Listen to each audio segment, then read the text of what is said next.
Thursday, September the 8th, 2022. To you. London Bridge fell down.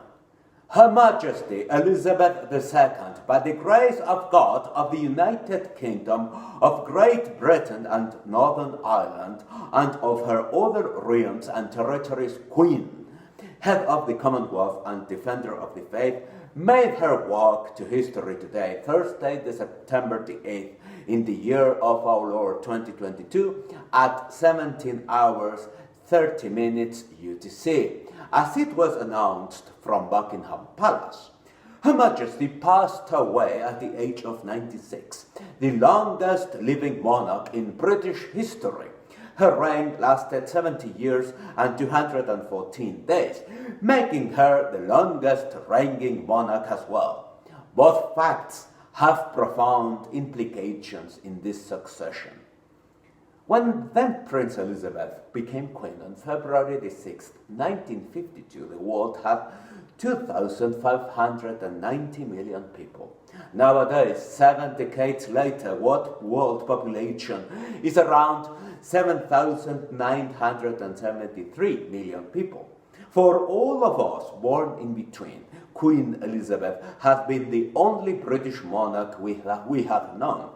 Even more, when we talk about other female monarchs, we say Queen Beatrix of the Netherlands or Queen Margaret of Denmark. But when we mention the Queen only, it was her who came into our minds. Secondly, when her father, King George VI, passed away, the news was broadcast by newswire agencies, cinema newsreels, and BBC radio broadcast on shortwave. For its part, today's news were known by the internet, social networks, and phone apps. The Queen could witness these impressive cultural technological changes. Finally, the UK was a mostly white society back in 1952, whereas the current British nation is a multiracial and cosmopolitan, especially in London. That has caused some identity crisis nationwide. But the Queen was still the Queen, regardless of religious, cultural, different backgrounds for every single subject, either in the UK or in other Commonwealth countries. She was like a grandmother, a common familiar figure.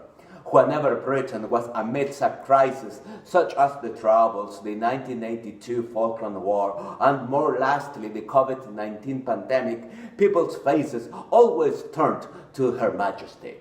It was her eyes that used to be in every banknote they pay with, in every post stamp in their letters.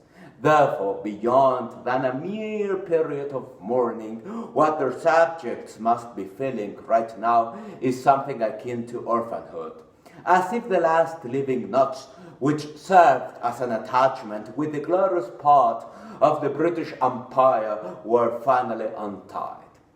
But the end of Queen Elizabeth's reign is also the beginning of a new era.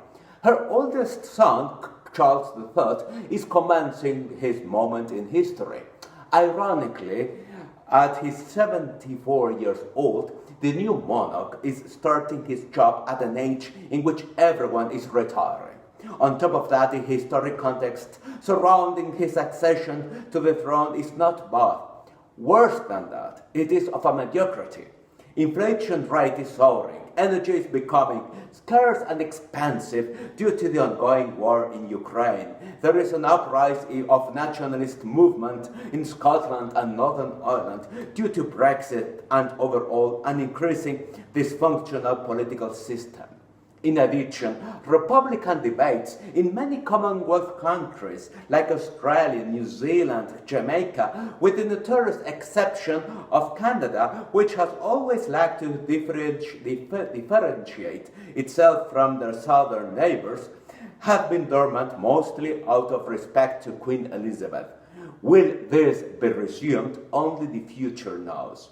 In any case, we have nothing but to wish King Charles III and Queen Camilla the best in their journey and wisdom to carry out their activities. The Queen is dead. Long live the king. Finally, I have a final thought. The Latin meaning of a cycle, secula, was the time gap between any event and the death of its last surviving witness. That said, 20th century ended in that today. You can picture any big leader of that period, Kennedy, Deng, Mandela, more recently Gorbachev. You name him or her, all of them have been gone. The Queen was the last of the list.